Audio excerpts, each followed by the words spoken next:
Narcissists do not fear loud people. They fear the people they cannot control. And quiet people are often impossible to read. This is not a paradox.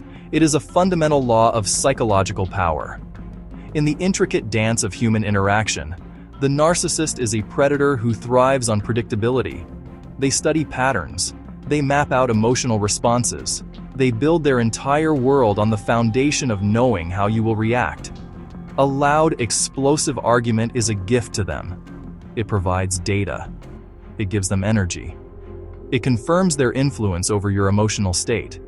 They can twist your words, magnify your anger, and paint you as the unstable one, all while feeding on the chaos they have so skillfully created.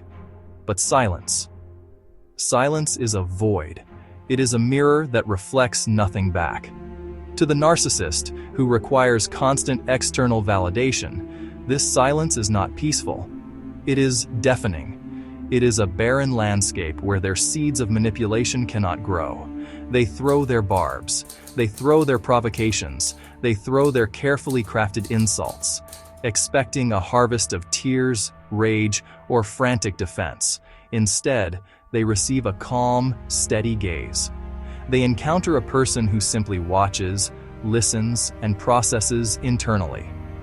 This lack of an immediate, visible reaction short-circuits their entire operating system. It's like a puppeteer pulling strings, only to find the puppet has cut itself free and is now watching them, unmoving. This dynamic creates a profound sense of unease within the manipulator. Their power is not derived from physical strength or intellectual superiority. It is built entirely on their perceived ability to orchestrate the emotions of others. When they encounter someone who does not offer up their emotional state for public consumption, the narcissist is rendered impotent. They are facing an unknown quantity. Are you angry? Are you amused? Are you indifferent? Without that crucial feedback, they cannot adjust their tactics.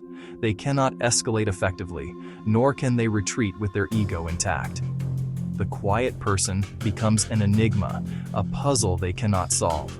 And it is this unsolvability that terrifies them. They need the gasps. They need the applause. They need the boos. Any reaction is better than no reaction at all.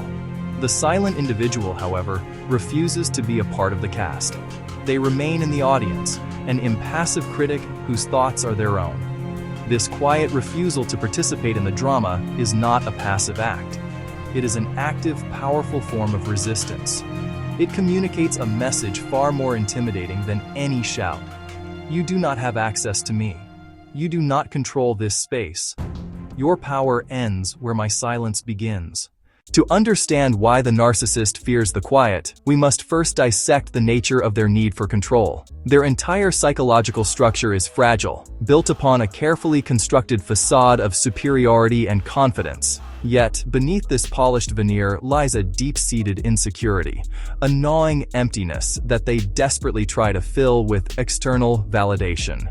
This is not simple arrogance, it is a survival mechanism. They require a constant stream of attention, admiration, and, most importantly, emotional reaction from others to feel real. Their sense of self is not generated from within.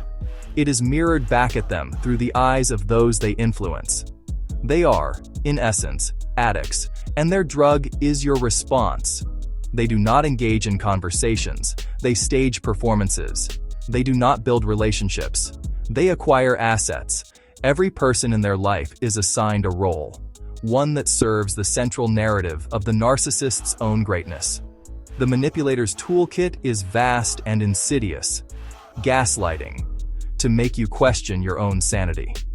Triangulation, to create conflict and position themselves at the center. They create chaos not for the sake of it, but because in the midst of turmoil, they become the calm eye of the storm. They are the director of a play where everyone else is losing their mind. Your emotional distress becomes the proof of their power and stability. The quiet person disrupts this entire ecosystem of control. By withholding the expected emotional reaction, they starve the narcissist of their necessary fuel. Imagine a fire that needs oxygen to burn. The quiet person seals the room, calmly watching the flames flicker and die. When a provocation is met with a neutral expression, The narcissist is left in a state of psychological vertigo. Their script has been thrown out. They have no lines to respond to. This forces them to confront the one thing they cannot bear: the echo of their own emptiness. The silence from the other person amplifies the internal noise of their own insecurity. This is why their fear is so primal. It is not the fear of a physical threat or a logical argument they might lose. It is a much deeper, more existential dread. It is the fear of being seen for what they truly are, a hollow performer without an audience.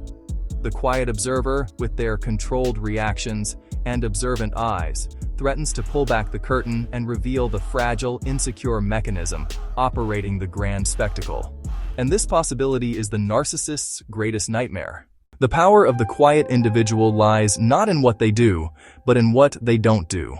In a world that rewards constant broadcasting of thoughts and feelings, they have mastered the art of observation. While others are busy talking, they are busy watching. They notice the subtle shifts in body language, the flicker of doubt in an eye, the slight hesitation before a lie. They are collectors of data, but unlike the narcissist, they do not use this data to manipulate. They use it to understand. They see the full board while the narcissist is only focused on their next move, assuming their opponent will react in a predictable way.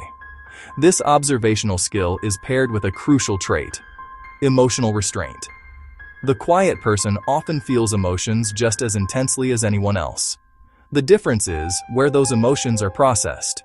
Instead of reacting externally and instantaneously, they allow the feeling to exist internally.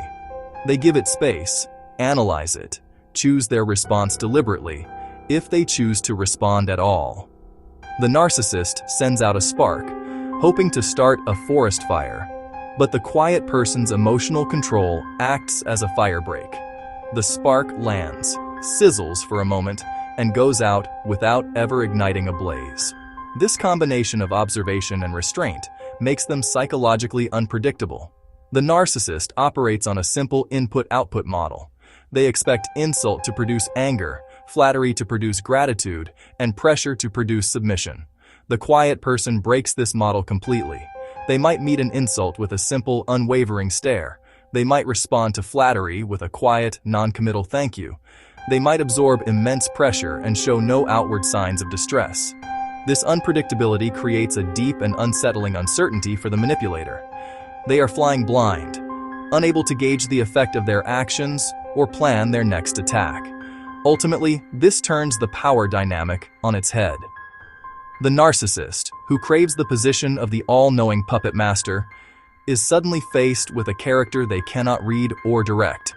The quiet person is not a passive victim. They are a black box. The narcissist knows something is happening inside, but they have no idea what it is. This mystery is maddening. It forces the narcissist to expend more and more energy, becoming increasingly erratic in their attempts to provoke a reaction. In their silent, controlled state, the quiet person forces the manipulator to reveal their own desperation, reveal their own lack of control, reveal the true, fearful nature hiding beneath their confident mask. The journey into the narcissist's fear of the quiet reveals a fundamental truth about human power dynamics. Control is an illusion. The only person you can ever truly command is yourself. The manipulator's entire life is a frantic, exhausting attempt to deny this reality.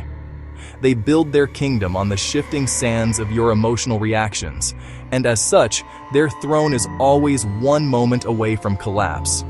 The quiet observer, on the other hand, embraces this fundamental truth. They understand that real power is not about controlling others, it is about mastering oneself. By governing your own emotional state, by choosing your responses, by refusing to surrender your inner peace for the sake of someone else's drama, you achieve a form of power that is absolute and untouchable. Your stillness does not just protect you, it becomes a force of gravity that exposes their instability and pulls their manufactured world apart. The truth is the exact opposite. They are the parasite. You are the host. They need your reaction to feel alive. They need your fear to feel strong. They need your chaos to feel calm. The moment you realize this, the entire dynamic is inverted. The anger, the frustration, the desperate need to defend yourself, these are the very strings they use to control you.